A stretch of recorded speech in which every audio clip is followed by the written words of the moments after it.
La luna deslumbrante asoma entre los árboles.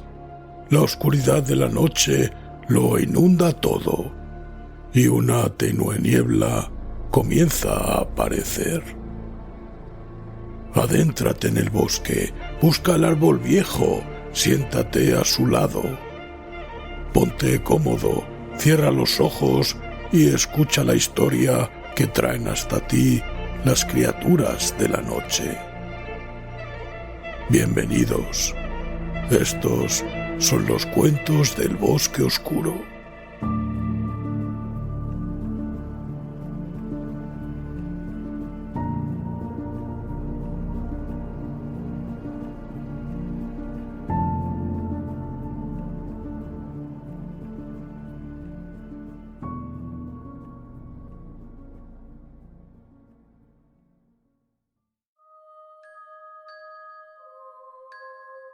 Si te gusta lo que hacemos, recuerda suscribirte. Es totalmente gratuito y estarás al tanto de la aparición de nuevos audios. Y recuerda darle a me gusta antes de que acabe el audio, que no se te olvide. Quién sabe qué horribles pesadillas nos aguardan después.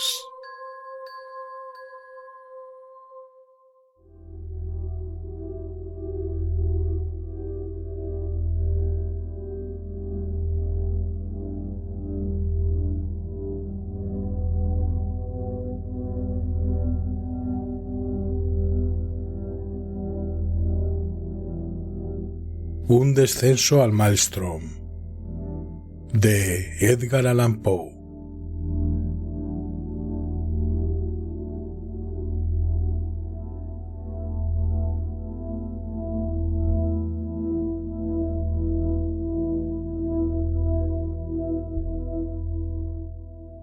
Los caminos de Dios en la naturaleza y en la providencia no son como nuestros caminos, y nuestras obras no pueden compararse en modo alguno con la vastedad, la profundidad y la inescrutabilidad de sus obras, que contienen en sí mismas una profundidad mayor que la del pozo de Demócrito.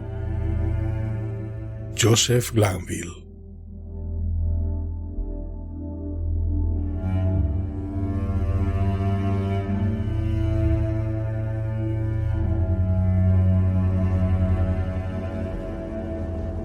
Habíamos alcanzado la cumbre del despeñadero más elevado. Durante algunos minutos, el anciano pareció demasiado fatigado para hablar. «Hasta no hace mucho tiempo», dijo por fin, «podría haberlo guiado en este ascenso también como el más joven de mis hijos. Pero hace unos 3 años me ocurrió algo que jamás le ha ocurrido a otro mortal. O por lo menos a alguien que haya alcanzado a sobrevivir para contarlo. Y las 6 horas de terror mortal que soporté me han destrozado el cuerpo y el alma. Usted ha de creerme muy viejo, pero no lo soy. Bastó algo menos de un día para que estos cabellos, negros como el azabache, se volvieran blancos. Debilitáronse mis miembros y tan frágiles quedaron mis nervios que tiemblo al menor esfuerzo y me asusto de una sombra. ¿Creerá usted que apenas puedo mirar desde este pequeño acantilado sin sentir vértigo? El pequeño acantilado, a cuyo borde se había tendido a descansar con tanta negligencia que la parte más pesada de su cuerpo sobresalía del mismo, mientras se cuidaba de una caída apoyando el codo en la resbalosa arista del borde. El pequeño acantilado, digo, alzábase formando un precipicio de negra roca reluciente, de 1500 o 1600 pies sobre la multitud de despeñaderos situados más abajo. Nada hubiera podido inducirme a tomar posición a menos de 6 yardas de aquel borde. A decir verdad, tanto me impresionó la peligrosa postura de mi compañero que caí en tierra cuán largo era. Me aferré a los arbustos que me rodeaban y no me atreví siquiera a mirar al cielo mientras luchaba por rechazar la idea de que la furia de los vientos amenazaba sacudir los cimientos de aquella montaña. Pasó largo rato antes de que pudiera reunir coraje suficiente para sentarme y mirar a la distancia. «Debe usted curarse de esas fantasías», dijo el guía, «ya que lo he traído para que tenga desde aquí la mejor vista del lugar donde ocurrió el episodio que mencioné antes, y para contarle toda la historia con su escenario presente.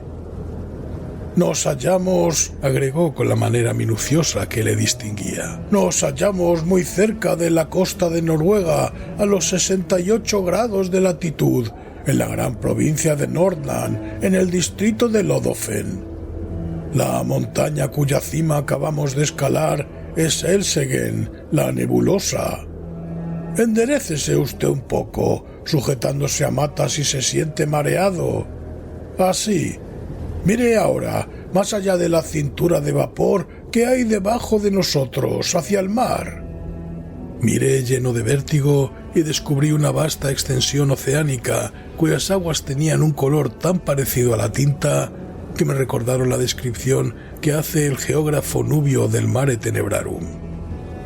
Ninguna imaginación humana podría concebir panorama más lamentablemente desolado.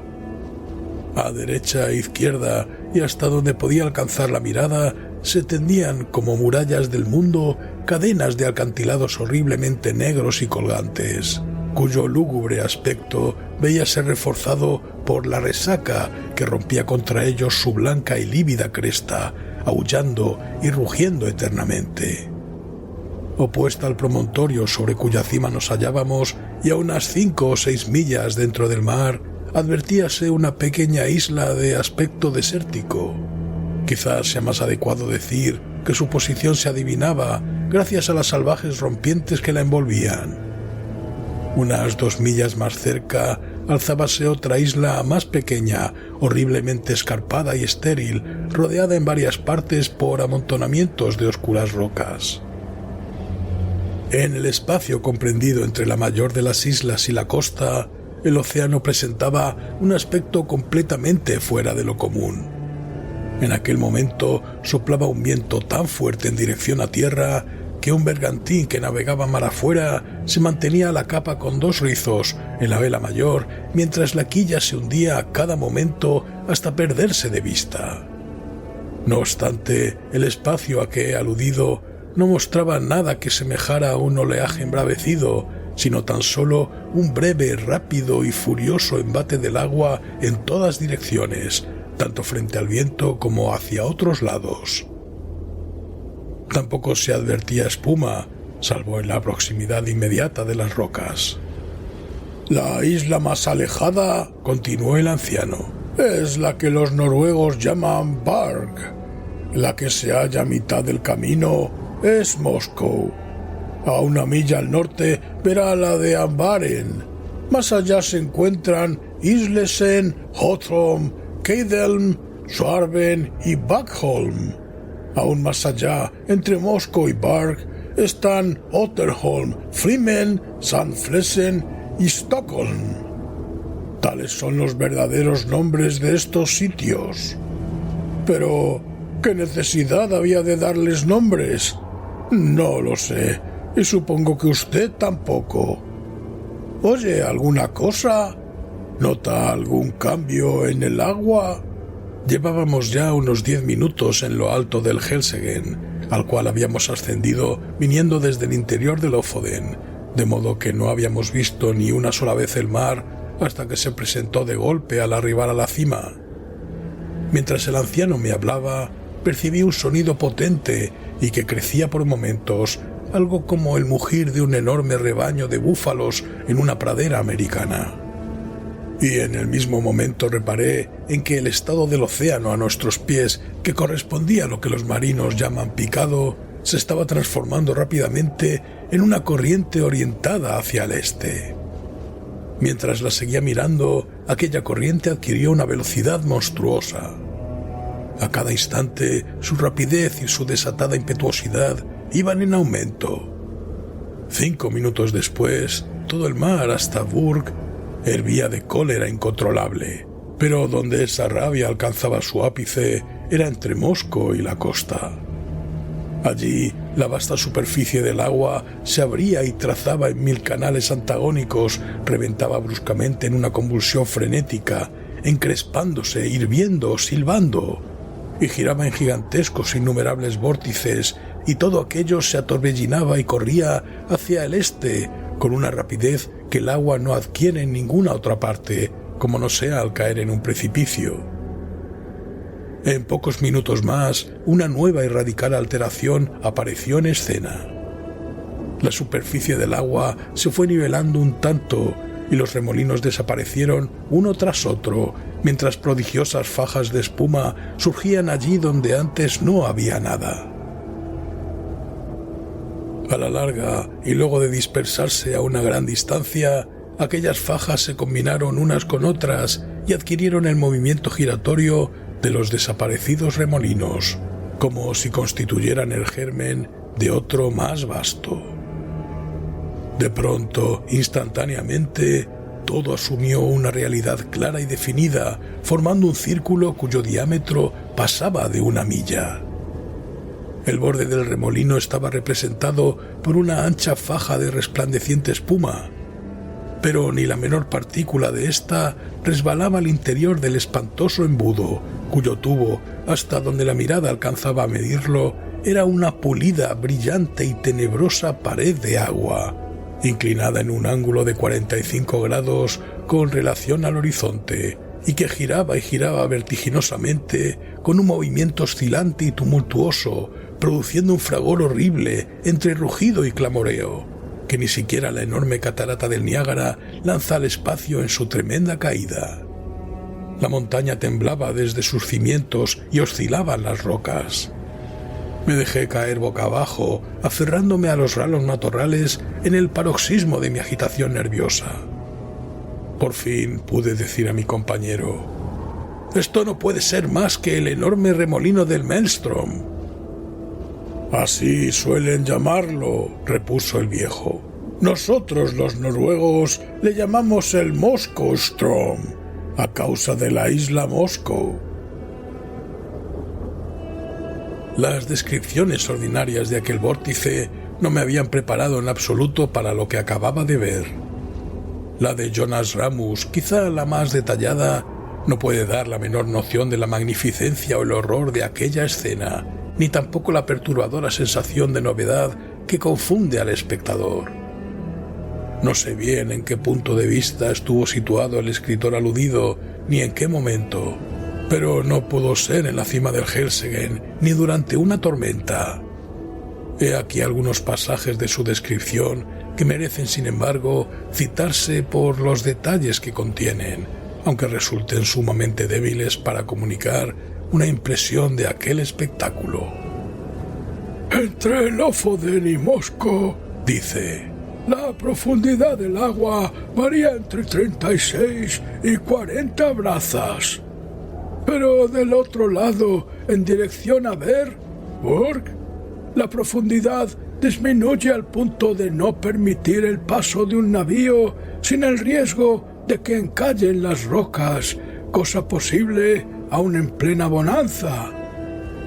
Durante la pleamar, las corrientes se mueven entre Lofoden y Moscow con turbulenta rapidez, al punto de que el rugido de su impetuoso reflujo hacia el mar apenas podría ser igualado por el de las más sonoras y espantosas cataratas. El sonido se escucha a muchas leguas y los vórtices o abismos son de tal tamaño y profundidad que si un navío es atraído por ellos, se ve tragado irremisiblemente y arrastrado a la profundidad, donde se hace pedazos contra las rocas. Cuando el agua se sosiega, los pedazos del buque asoman a la superficie.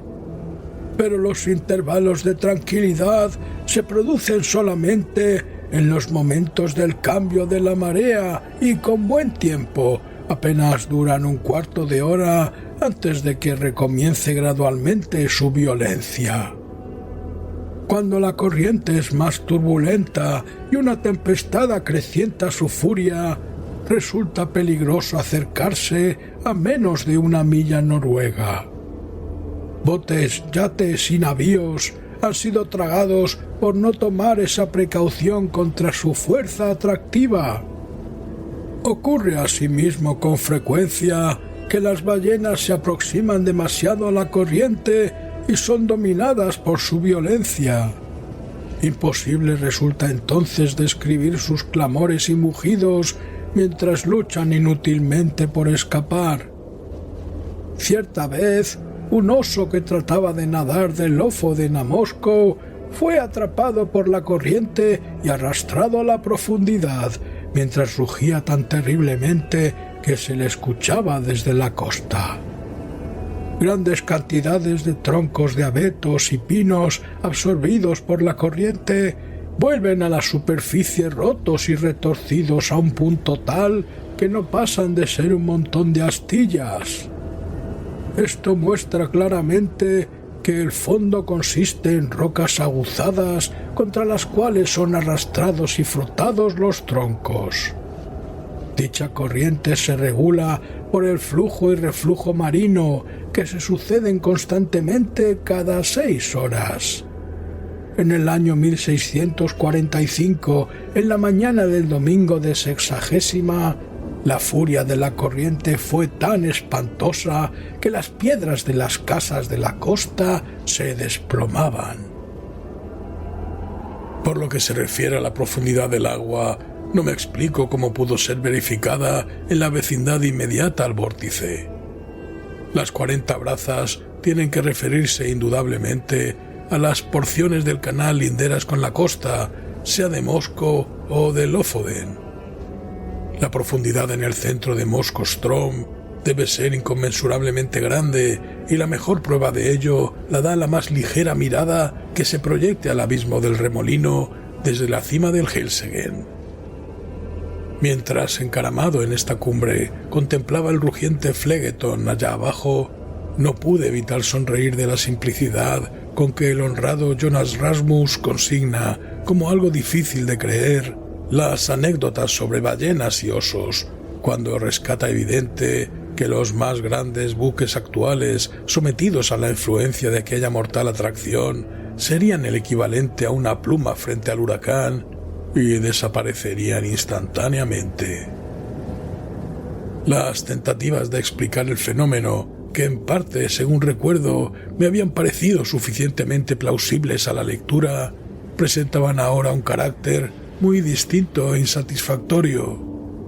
La idea predominante consistía en que el vórtice, al igual que otros 3 más pequeños situados entre las Islas Feroe, no tiene otra causa que la colisión de las olas que se alzan y rompen en el flujo y reflujo contra un arrecife de rocas y bancos de arena, el cual encierra las aguas al punto que éstas se precipitan como una catarata. Así, cuanto más alta sea la marea, más profunda será la caída, y el resultado es un remolino o vórtice cuyo prodigioso poder de succión es suficientemente conocido por experimentos hechos en menor escala. Tales son los términos con que se expresa la Enciclopedia Británica. Kircher y otros imaginan que en el centro del canal del Maelstrom hay un abismo que penetra en el globo terrestre y que vuelve a salir en alguna región remota. Una de las hipótesis nombra concretamente el Golfo de Botnial. Esta opinión, bastante gratuita en sí misma, fue la que mi imaginación aceptó con mayor prontitud una vez que hube contemplado la escena. Pero al mencionarla a mi guía, me sorprendió oírle decir que, si bien casi todos los noruegos compartían ese punto de vista, él no lo aceptaba. En cuanto a la hipótesis precedente, confesó su incapacidad para comprenderla, y yo le di la razón, pues aunque sobre el papel pareciera concluyente, resultaba por completo ininteligible e incluso absurda frente al tronar de aquel abismo. «Ya ha podido ver muy bien el remolino», dijo el anciano. «Y si nos colocamos ahora detrás de esa roca al socaire para que no nos moleste el ruido del agua, le contaré un relato que lo convencerá de que conozco alguna cosa sobre el Moskostrom». Me ubiqué como lo deseaba y comenzó. Mis 2 hermanos y yo éramos dueños de un queche aparejado como una goleta de unas 70 toneladas, con el cual pescábamos entre las islas situadas más allá de Moscú y casi hasta Barg. Aprovechando las oportunidades, siempre hay buena pesca en el mar durante las mareas bravas, si se tiene el coraje de enfrentarlas. De todos los habitantes de la costa de Lodofen, nosotros 3 éramos los únicos que navegábamos regularmente en la región de las islas. Las zonas usuales de pesca se hallan mucho más al sur. Allí se puede pescar a cualquier hora sin demasiado riesgo y por eso son lugares preferidos. Pero los sitios escogidos que pueden encontrarse aquí entre las rocas no solo ofrecen la variedad más grande, sino una abundancia mucho mayor, de modo que con frecuencia pescábamos en un solo día lo que otros más tímidos conseguían apenas en una semana. La verdad es que hacíamos de esto un lance temerario, cambiando el exceso de trabajo por el riesgo de la vida y sustituyendo capital por coraje. Fondeábamos el queche en una caleta a unas 5 millas al norte de esta costa, y cuando el tiempo era bueno, acostumbrábamos a aprovechar los 15 minutos de tranquilidad de las aguas para atravesar el canal principal del Moskostrom, mucho más arriba del remolino, y anclar luego en cualquier parte cerca de Otterham o Sandflesen, donde las mareas no son tan violentas. Nos quedábamos allí hasta que faltaba poco para un nuevo intervalo de calma en que poníamos proa en dirección a nuestro puerto. Jamás iniciábamos una expedición de este género sin tener un buen viento de lado tanto para la ida como para el retorno. Un viento del que estuviéramos seguros que no nos abandonaría a la vuelta. Y era raro que nuestros cálculos erraran. 2 veces en 6 años nos vimos precisados a pasar la noche al ancla a causa de una calma chicha, lo cual es cosa muy rara en estos parajes. Y una vez tuvimos que quedarnos cerca de una semana donde estábamos muriéndonos de inanición por culpa de una borrasca que se desató poco después de nuestro arribo y que embraveció el canal de tal forma que era imposible pensar en cruzarlo. En esta ocasión hubiéramos podido ser llevados mar afuera a pesar de nuestros esfuerzos, pues los remolinos nos hacían girar tan violentamente que al final largamos el ancla y la dejamos que arrastrara. Si no hubiera sido que terminamos entrando en una de esas innumerables corrientes antagónicas que hoy están allí y mañana desaparecen, la cual nos arrastró hasta el refugio de Flimen, donde por suerte pudimos detenernos. No podría contarle ni la 20ª parte de las dificultades que encontrábamos en nuestro campo de pesca, que es mal sitio para navegar aún con buen tiempo. Pero siempre nos arreglamos para burlar el desafío del Moskostrom sin accidentes, aunque muchas veces tuve el corazón en la boca cuando nos atravesábamos o nos adelantábamos en un minuto al momento de calma. En ocasiones el viento no era tan fuerte como habíamos pensado al zarpar y el queche recorría una distancia menor de lo que deseábamos, sin que pudiéramos gobernarlo a causa de la correntada. Mi hermano mayor tenía un hijo de 18 años y yo 2 robustos mozalbetes. Todos ellos nos hubieran sido de gran ayuda en esas ocasiones, ya fuera apoyando la marcha con los remos o pescando. Pero aunque estábamos personalmente dispuestos a correr el riesgo, no nos sentíamos con ánimo de exponer a los jóvenes, pues verdaderamente había un peligro horrible. Esa es la pura verdad. Pronto se cumplirán 3 años desde que ocurrió lo que voy a contarle. Era el 10 de julio de 1800, día que las gentes de esta región no olvidarán jamás, porque en él se levantó uno de los huracanes más terribles que hayan caído jamás del cielo. Y sin embargo, durante toda la mañana y hasta bien entrada la tarde, había soplado una suave brisa del sudoeste, mientras brillaba el sol, y los más avezados marinos no hubieran podido prever lo que iba a pasar. Los 3, mis 2 hermanos y yo, cruzamos hacia las islas a las 2 de la tarde y no tardamos en llenar el queche con una excelente pesca que, como pudimos observar, era más abundante ese día que en ninguna ocasión anterior. A las 7, por mi reloj, levamos anclas y zarpamos a fin de atravesar lo peor del Strom en el momento de la calma, que según sabíamos iba a producirse a las 8. Partimos con una buena brisa de estribor y al principio navegamos velozmente sin pensar en el peligro, pues no teníamos el menor motivo para sospechar que existiera. Pero de pronto sentimos que se nos oponía un viento procedente de Elsegen. Esto era muy insólito. Jamás nos había ocurrido antes y yo empecé a sentirme intranquilo, sin saber exactamente por qué. Enfilamos la barca contra el viento, pero los remansos no nos dejaban avanzar, e iba a proponer que volviéramos al punto donde habíamos estado anclados, cuando al mirar hacia popa vimos que todo el horizonte estaba cubierto por una extraña nube de color del cobre que se levantaba con la más asombrosa rapidez. Entretanto, la brisa que nos había impulsado acababa de amainar por completo y estábamos en una calma total, derivando hacia todos los rumbos. Pero esto no duró bastante como para darnos tiempo a reflexionar.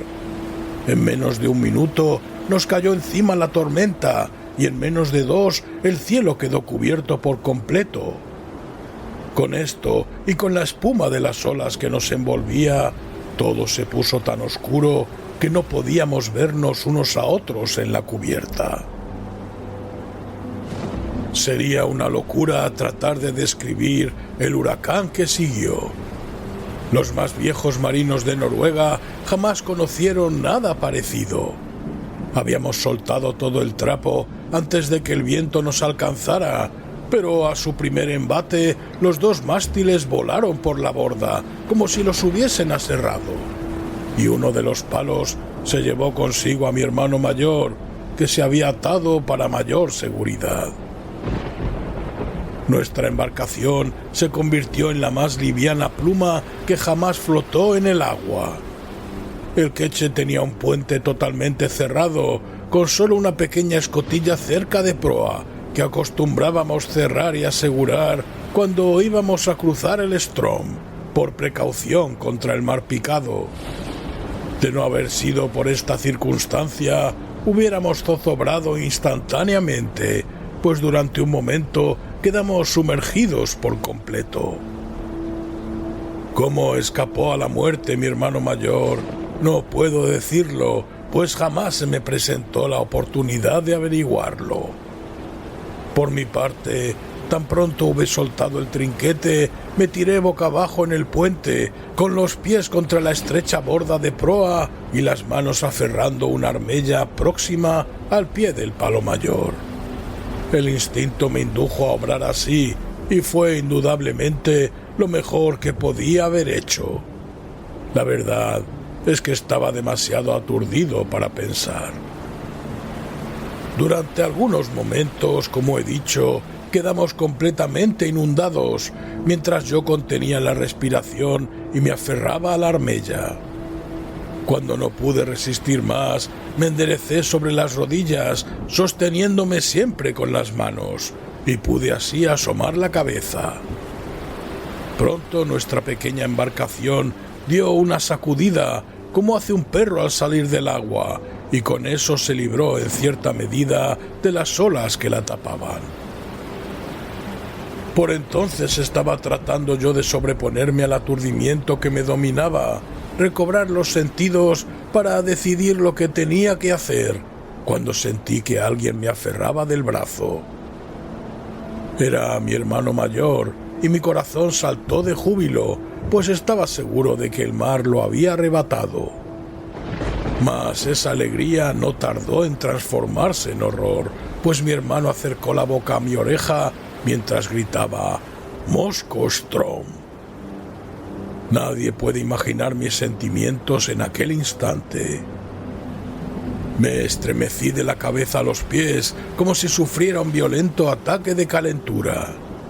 Demasiado bien sabía lo que mi hermano me estaba diciendo con esa simple palabra y lo que quería darme a entender. Con el viento que nos arrastraba, nuestra proa apuntaba hacia el remolino del Strom y nada podía salvarnos. ¿Se imaginará usted que al cruzar el canal del Strom lo hacíamos siempre mucho más arriba del remolino, incluso con tiempo bonacible, y debíamos esperar y observar cuidadosamente el momento de la calma? Pero ahora estábamos navegando directamente hacia el vórtice, envueltos en el más terrible huracán. Probablemente, pensé, llegaremos allí en el momento de la calma, y eso nos da una esperanza. Pero un segundo después me maldije por ser tan loco como para pensar en esperanza alguna. Sabía muy bien que estábamos condenados y que lo estaríamos igual aunque nos halláramos en un navío 100 veces más grande. A esta altura, la primera furia de la tempestad se había agotado, o quizá no la sentíamos tanto por estar corriendo delante de ella. Pero el mar, que el viento había mantenido aplacado y espumoso al comienzo, se alzaba ahora en gigantescas montañas. Un extraño cambio se había producido en el cielo.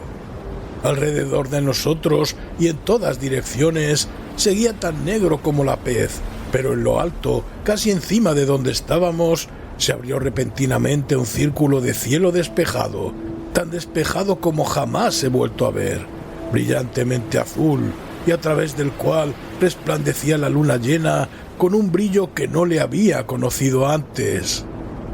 Iluminaba con sus rayos todo lo que nos rodeaba con la más grande claridad. Pero, Dios mío, qué escena nos mostraba. Hice una o dos tentativas para hacerme oír de mi hermano, pero por razones que no pude comprender, el estruendo había aumentado de manera tal que no alcancé a hacerle entender una sola palabra, pese a que gritaba con todas mis fuerzas en su oreja. Pronto sacudió la cabeza, mortalmente pálido, y levantó un dedo como para decirme: «Escucha». Al principio no me di cuenta de lo que quería significar, pero un horrible pensamiento cruzó por mi mente. Extraje mi reloj de la faltriquera. Estaba detenido. Contemplé el cuadrante a la luz de la luna y me eché a llorar mientras lanzaba el reloj al océano. Se había detenido a las 7. Ya había pasado el momento de calma y el remolino del Strom estaba en plena furia. Cuando un barco es de buena construcción, está bien equipado y no lleva mucha carga, al correr con el viento durante una borrasca, las olas dan la impresión de resbalar por debajo del casco, lo cual siempre resulta extraño para un hombre de tierra firme. A eso se le llama cabalgar en lenguaje marino. Hasta ese momento habíamos cabalgado sin dificultad sobre las olas, pero de pronto una gigantesca masa de agua nos alcanzó por la bovedilla y nos alzó con ella, arriba, más arriba, como si ascendiéramos al cielo. Jamás hubiera creído que una ola podía alcanzar semejante altura. Y entonces empezamos a caer con una carrera, un deslizamiento y una zambullida que me produjeron náuseas y mareo, como si estuviera desplomándome en sueños desde lo alto de una montaña. Pero en el momento en que alcanzamos la cresta, pude lanzar una ojeada alrededor, y lo que vi fue más que suficiente. En un instante comprobé nuestra exacta posición. El vórtice de Moscow-Strom se hallaba a un cuarto de milla adelante, pero ese vórtice se parecía tanto al de todos los días como el que está viendo usted a un remolino en una charca. Si no hubiera sabido dónde estábamos y lo que teníamos que esperar, no hubiese reconocido en absoluto aquel sitio. Tal como lo vi, me obligó a cerrar involuntariamente los ojos de espanto. Mis párpados se apretaron como en un espasmo. Apenas habrían pasado otros 2 minutos cuando sentimos que las olas decrecían y nos vimos envueltos por la espuma. La embarcación dio una brusca media vuelta a babor y se precipitó en su nueva dirección como una centella. Al mismo tiempo, el rugido del agua quedó completamente apagado por algo así como un estridente alarido, un sonido que podría usted imaginar formado por miles de barcos de vapor que dejaran escapar al mismo tiempo la presión de sus calderas. Nos hallábamos ahora en el cinturón de la resaca que rodea siempre al remolino, y pensé que un segundo más tarde nos precipitaríamos al abismo, cuyo interior veíamos borrosamente a causa de la asombrosa velocidad con la cual nos movíamos. El queche no daba la impresión de flotar en el agua, sino de flotar como una burbuja sobre la superficie de la resaca. Su banda de estribor daba al remolino y por babor surgía la inmensidad oceánica de la que acabábamos de salir y que se alzaba como una enorme pared oscilando entre nosotros y el horizonte. Puede parecer extraño, pero ahora, cuando estábamos sumidos en las fauces del abismo, me sentí más tranquilo que cuando veníamos acercándonos a él. Decidido a no abrigar ya ninguna esperanza, me libré de una buena parte del terror que al principio me había privado de mis fuerzas. Creo que fue la desesperación lo que templó mis nervios. Tal vez piense usted que me jacto, pero lo que le digo es la verdad. Empecé a reflexionar sobre lo magnífico que era morir de esa manera y lo insensato de preocuparme por algo tan insignificante como mi propia vida frente a una manifestación tan maravillosa del poder de Dios. Creo que enrojecí de vergüenza cuando la idea cruzó por mi mente, y al cabo de un momento se apoderó de mí la más viva curiosidad acerca del remolino. Sentí el deseo de explorar sus profundidades, aun al precio del sacrificio que iba a costarme, y la pena más grande que sentí fue que nunca podría contar a mis viejos camaradas de la costa todos los misterios que vería.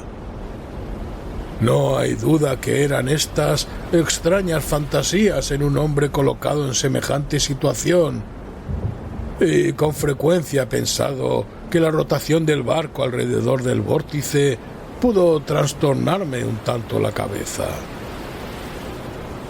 Otra circunstancia contribuyó a devolverme la calma, y fue la cesación del viento, que ya no podía llegar hasta nosotros en el lugar donde estábamos, puesto que, como usted mismo ha visto, el cinturón de resaca está sensiblemente más bajo que el nivel general del horizonte, al que veíamos descollar sobre nosotros como un alto borde montañoso y negro. Si nunca le ha tocado pasar una borrasca en plena mar, no puede hacerse una idea de la confusión mental que produce la combinación del viento y la espuma de las olas. Ambos ciegan, ensordecen y ahogan, suprimiendo toda posibilidad de acción o de reflexión.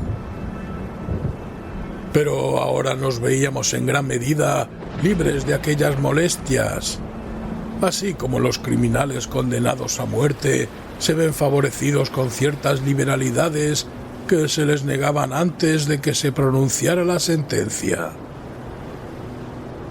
Imposible es decir cuántas veces dimos la vuelta al circuito. Corrimos y corrimos, 1 hora quizá, volando más que flotando y entrando cada vez más hacia el centro de la resaca, lo que nos acercaba progresivamente a su horrible borde interior. Durante todo este tiempo no había soltado la armella que me sostenía. Mi hermano estaba en la popa, sujetándose a un pequeño barril vacío, sólidamente atado bajo el compartimento de la bovedilla, y que era la única cosa a bordo que la borrasca no había precipitado al mar.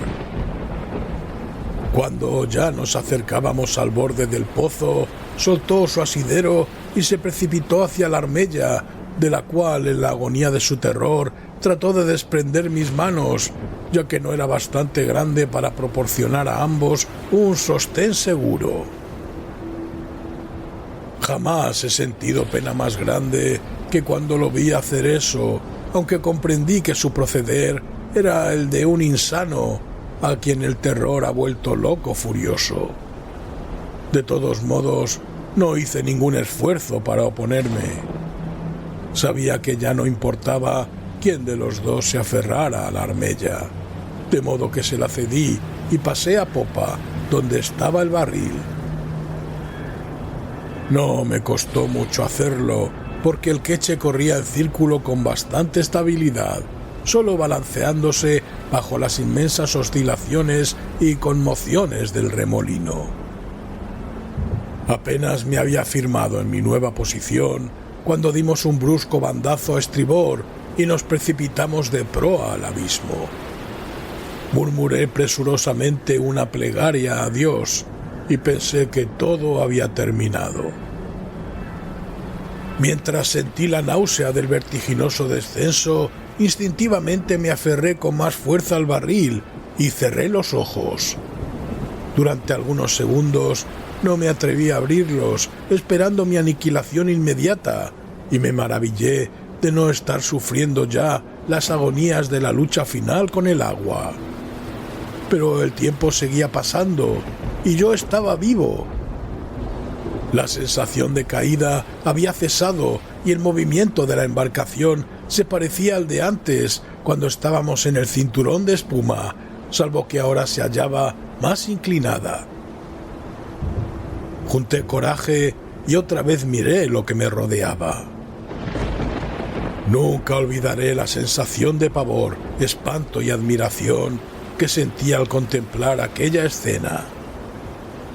El queche parecía estar colgando, como por arte de magia, a mitad de camino en el interior de un embudo de vasta circunferencia y prodigiosa profundidad, cuyas paredes, perfectamente lisas, hubieran podido creerse de ébano, a no ser por la asombrosa velocidad con que giraban y el lívido resplandor que despedían bajo los rayos de la luna, que en el centro de aquella abertura circular entre las nubes a que he aludido antes, se derramaban en un diluvio gloriosamente áureo a lo largo de las negras paredes y se perdían en las remotas profundidades del abismo. Al principio me sentí demasiado confundido para observar nada con precisión. Todo lo que alcanzaba era ese estallido general de espantosa grandeza. Pero al recobrarme un tanto, mis ojos miraron instantáneamente hacia abajo.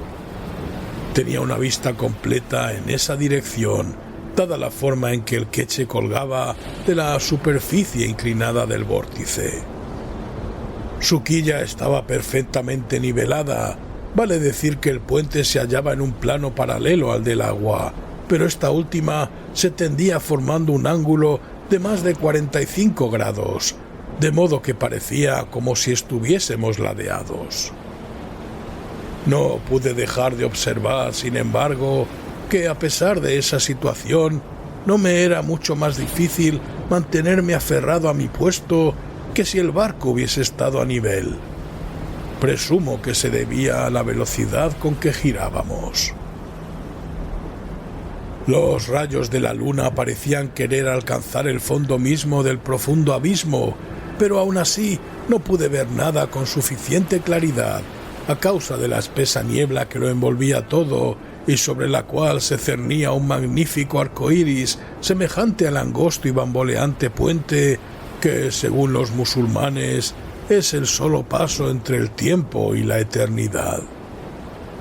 Aquella niebla o rocío se producía sin duda por el choque de las enormes paredes del embudo cuando se encontraba en el fondo, pero no trataré de describir el aullido que brotaba del abismo para subir hasta el cielo. Nuestro primer deslizamiento en el pozo, a partir del cinturón de espumas de la parte superior, nos había hecho descender a una gran distancia por la pendiente. Sin embargo, la continuación del descenso no guardaba relación con el anterior. Una y otra vez dimos la vuelta, no con un movimiento uniforme, sino entre vertiginosos balanceos y sacudidas que nos lanzaban a veces a unos cuantos centenares de yardas, mientras otras nos hacían completar casi el círculo del remolino. A cada vuelta, y aunque lento, nuestro descenso resultaba perceptible. Mirando en torno la inmensa extensión de ébano líquido sobre la cual éramos así llevados, advertí que nuestra embarcación no era el único objeto comprendido en el abrazo del remolino. Tanto por encima como por debajo de nosotros se veían fragmentos de embarcaciones, grandes pedazos de maderamen de construcción y troncos de árboles, así como otras cosas más pequeñas, tales como muebles, cajones rotos, barriles y duelas. He aludido ya a la curiosidad anormal que había reemplazado en mí el terror del comienzo. A medida que me iba acercando a mi horrible destino, parecía como si esa curiosidad fuera en aumento. Comencé a observar con extraño interés los numerosos objetos que flotaban cerca de nosotros. Debo de haber estado bajo los efectos del delirio, porque hasta busqué diversión en el hecho de calcular sus respectivas velocidades en el descenso hacia la espuma del fondo.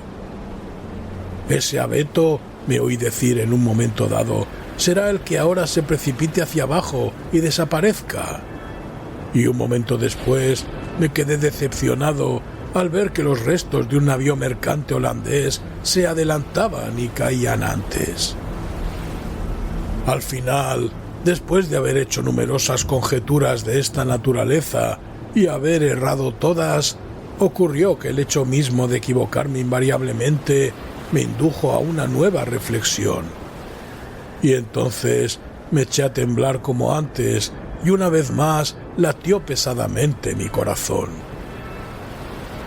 No era el espanto el que así me afectaba, sino el nacimiento de una nueva y emocionante esperanza. Surgía en parte de la memoria y en parte de las observaciones que acababa de hacer. Recordé la gran cantidad de restos flotantes que aparecían en la costa de Lofoden y que habían sido tragados y devueltos luego por el Moskoström. La gran mayoría de estos restos aparecía destrozada de la manera más extraordinaria. Estaban como frotados, desgarrados, al punto que daban la impresión de un montón de astillas y esquirlas. Pero al mismo tiempo recordé que algunos de estos objetos no estaban desfigurados en absoluto. Me era imposible explicar la razón de esa diferencia, salvo que supusiera que los objetos destrozados eran los que habían sido completamente absorbidos, mientras que los otros habían penetrado en el remolino en un periodo más adelantado de la marea, o bien, por alguna razón, habían descendido tan lentamente luego de ser absorbidos que no habían alcanzado a tocar el fondo del vórtice antes del cambio del flujo o del reflujo, según fuera el momento. Me pareció posible, en ambos casos, que dichos restos hubieran sido devueltos otra vez al nivel del océano, sin correr el destino de los que habían penetrado antes en el remolino o habían sido tragados más rápidamente. Al mismo tiempo, hice 3 observaciones importantes. La primera fue que, por regla general, los objetos de mayor tamaño descendían más rápidamente. La segunda, que entre 2 masas de igual tamaño, una esférica y otra de cualquier forma, la mayor velocidad de descenso correspondía a la esfera. La tercera, que entre 2 masas de igual tamaño, una de ellas cilíndrica y la otra de cualquier forma, la primera era absorbida con mayor lentitud. Desde que escapé de mi destino, he podido hablar muchas veces sobre estos temas con un viejo preceptor del distrito, y gracias a él conozco el uso de las palabras cilindro y esfera. Me explicó, aunque me he olvidado de la explicación, que lo que yo había observado entonces era una consecuencia natural de las formas de los objetos flotantes, y me mostró cómo un cilindro flotando en un remolino ofrecía mayor resistencia a su succión y era arrastrado con mucha mayor dificultad que cualquier otro objeto del mismo tamaño, cualquiera fuese su forma. Había además un detalle sorprendente que contribuía en gran medida a reforzar estas observaciones y me llenaba de deseos de verificarlas. A cada revolución de nuestra barca sobrepasábamos algún objeto, como un barril, una verga o un mástil. Ahora bien, muchos de aquellos restos que al abrir yo por primera vez los ojos para contemplar la maravilla del remolino se encontraban a nuestro nivel, estaban ahora mucho más arriba y daban la impresión de haberse movido muy poco de su posición inicial. No vacilé entonces en lo que debía hacer. Resolví asegurarme fuertemente al barril del cual me tenía, soltarlo de la bovedilla y precipitarme con él al agua. Llamé la atención de mi hermano mediante signos, mostrándole los barriles flotantes que pasaban cerca de nosotros, e hice todo lo que estaba en mi poder para que comprendiera lo que me disponía a hacer. Me pareció que al fin entendía mis intenciones, pero fuera así o no, sacudió la cabeza con desesperación, negándose a abandonar su asidero en la armella. Me era imposible llegar hasta él y la situación no admitía pérdida de tiempo. Así fue como, lleno de amargura, lo abandoné a su destino, me até al barril mediante las cuerdas que lo habían sujetado a la bovedilla y me lancé con él al mar sin un segundo de vacilación. El resultado fue exactamente el que esperaba. Puesto que yo mismo le estoy haciendo este relato, por lo cual ya sabe usted que escapé sano y salvo, y además está enterado de cómo me las arreglé para escapar, abreviaré el fin de la historia. Habría transcurrido 1 hora o así desde que hiciera abandono del queche, cuando lo vi a gran profundidad girar terriblemente 3 o 4 veces en rápida sucesión y precipitarse en línea recta en el caos de espuma del abismo, llevándose consigo a mi querido hermano. El barril al cual me había atado descendió apenas algo más de la mitad de la distancia entre el fondo del remolino y el lugar desde donde me había tirado al agua, y entonces empezó a producirse un gran cambio en el aspecto del vórtice. La pendiente de los lados del enorme embudo se fue haciendo menos y menos escarpada. Las revoluciones del vórtice disminuyeron gradualmente su violencia. Poco a poco fue desapareciendo la espuma y el arco iris, y pareció como si el fondo del abismo empezase a levantarse suavemente. El cielo estaba despejado, no había viento y la luna llena resplandecía en el oeste, cuando me encontré en la superficie del océano, a plena vista de las costas de Lofoden. y en el lugar donde había estado el remolino de Moscow Strom. Era la hora de la calma, pero el mar se encrespaba todavía en gigantescas olas por efectos del huracán. Fui impulsado violentamente al canal del Strom y pocos minutos más tarde llegaba a la costa en la zona de los pescadores. Un bote me recogió, exhausto de fatiga, y ahora que el peligro había pasado, incapaz de hablar a causa del recuerdo de aquellos horrores. Quienes me subieron a bordo eran mis viejos camaradas y compañeros cotidianos, pero no me reconocieron, como si yo fuese un viajero que retornaba del mundo de los espíritus. Mi cabello, negro como ala de cuervo la víspera, estaba tan blanco como lo ve usted ahora. También se dice que la expresión de mi rostro ha cambiado. Les conté mi historia y no me creyeron. Se la cuento ahora a usted, sin mayor esperanza que le dé más crédito del que le concedieron los alegres pescadores de Lofoden.